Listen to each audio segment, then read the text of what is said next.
Hello everybody, Andy here again. Well, another scenic walk. I can't remember what number we are, but I thought I'd come somewhere completely different this time.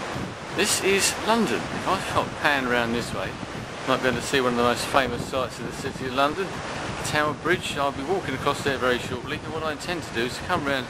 Behind me is the city itself, the city of London. Walk right the way around that way, and then come back.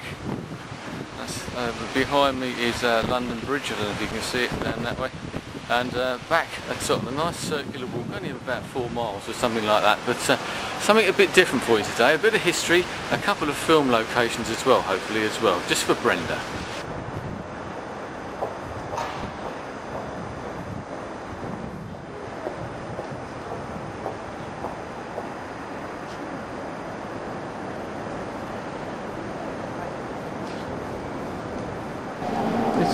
This is a place called Hayes Galleria, one of the old wharfs, and right down by the river, as you probably guessed. And one of the old wharfs that's been obviously disused for a number of years and been converted. It's got an amazing roof, as you can see, all up there. It's amazing work there, and this sort of statue in the middle.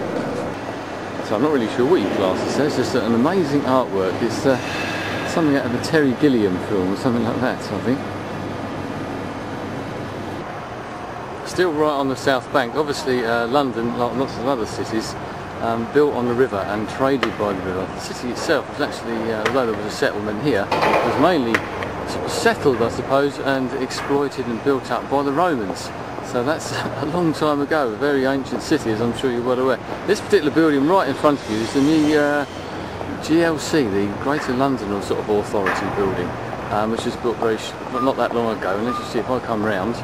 It's right next to where Tower Bridge is, and if I come right round as well, I'll be going over Tower Bridge very shortly and walking right the way along by this building, Tower of London there, and I come round once again to the city, and the battleship that you might have caught sight of before is HMS Belfast, moored there. You can go on that as well, and that's a sort of Second World War battleship. But this whole area has been developed extensively even in the last sort of 10 years, and I think it's quite amazing around here. And actually, it's the first time I've been along this bit for a number of years myself. Certainly since this new building here, which has been built. And I think that's quite an interesting building. Lots of interesting architecture coming into London now, I must admit, which I think is quite good. Give you an example of some of the more quirky things that are going on here on the south bank. I've just walked around here. I presume this sort of little artwork, which is, as you may be able to work out, if you can't, it appears to be a swimmer swimming along in the grass right next to the river, and it must have been just put up because there's lots of camera crews and that around here to actually sort of taking their little photo opportunities and that, so that's quite interesting. I think that's good. I'm right next to the GLC building, as I said.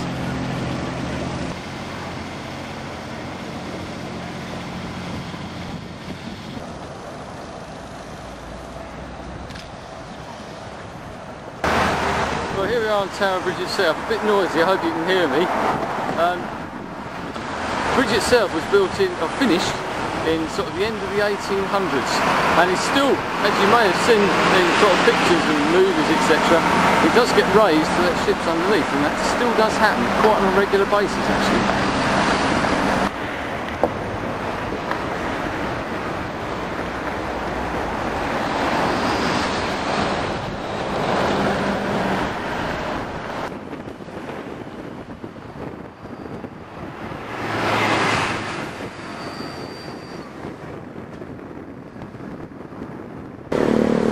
So as you can see, this is right in the middle of the bridge, and this is the bit that actually gets raised. You can actually see the join there. And it still gets raised regularly, as I said. You can check the paper and it actually tells you what time it's going up. Still on the bridge, I was just thinking to myself actually, I think the last time I was on this bridge I actually ran across it as part of the London Marathon, which I've done on a few occasions. And let's come around here and see the Tower of London possibly behind me. One of the good things about London, as with other cities I've been in, New York and Paris as well, is that you can walk around it very easily, and it's not very far. People use the tubes, subways and things like that. I'm going to get run over by a truck in a minute, I think. Very busy bridge, very big thoroughfare, as you probably guessed. But as I said, you can walk around these cities very, very easily, and a lot of people don't realise that, so hopefully you'll realise that if you ever come to London. Don't bother with a tube, just walk, it's a lot nicer. I'll show you this very quickly. This is St Catherine's Dock, which is literally just around the corner from Tower Bridge and the Tower of London. Another one of those docks that's been sort of reclaimed and rebuilt. Lots of housing and that, as you can see, going around here. Lots of old boats and ships. One of Captain Scott's ships, the Discovery, used to be berthed here, but now that's been moved. But another quite interesting place to come. Nice and quiet out of all that traffic. Well, here we are. This obviously is the Tower of London, as you see. And if I come down, there's still all the cobbles and that are still down here. And I'll try and show you one of the beefeaters a bit later on if I can, that guard the tower supposedly and have done for a long time.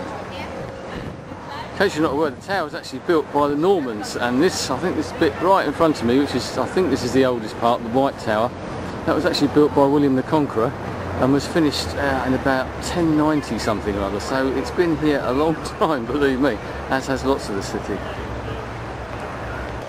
Yeah, I promise you a shot of a beefeater. There he is doing his duties. So I'll just come up behind me. You might see one of the buildings I'm going to go to shortly. That is the what we call the Gherkin, and just around the corner here, that building there is what used to be the old Royal Mint. We used to make all our coins in Britain, all the pounds and all that sort of stuff. That's been moved off to somewhere else.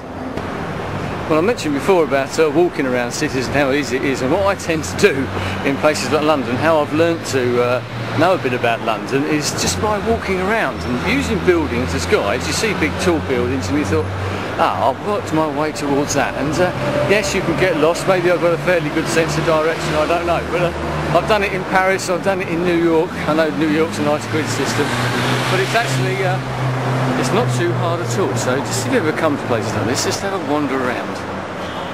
The other point with just sort of wandering around and not worrying about getting lost is you never know what you're going to find. I've found so many interesting places in London, in other places as well, and because you don't know where you are, you never know quite what's around the next corner.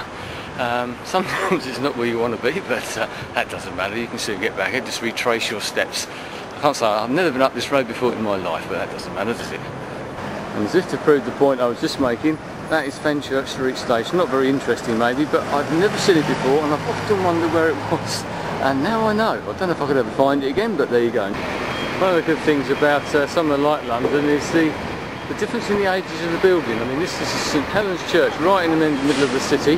That's 1633, I don't know if you can make that out. And if I sort of pan round and then go upwards, you'll see this is the building I was talking about, what we affectionately call the Gherkin, and I think you can understand why, which was built or finished just about the time of the millennium, I suppose.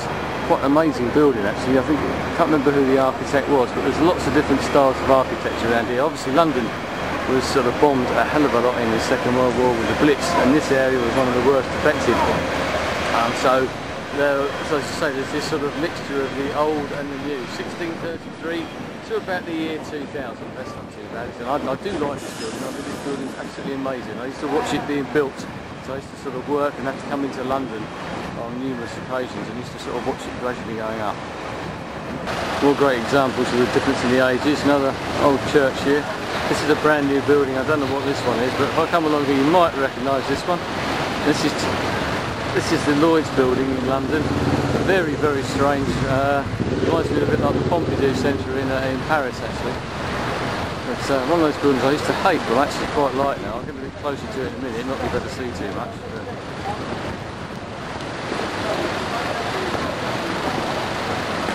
You can see we've got these amazing glass elevators, they're like Willy Wonka, they go up the side.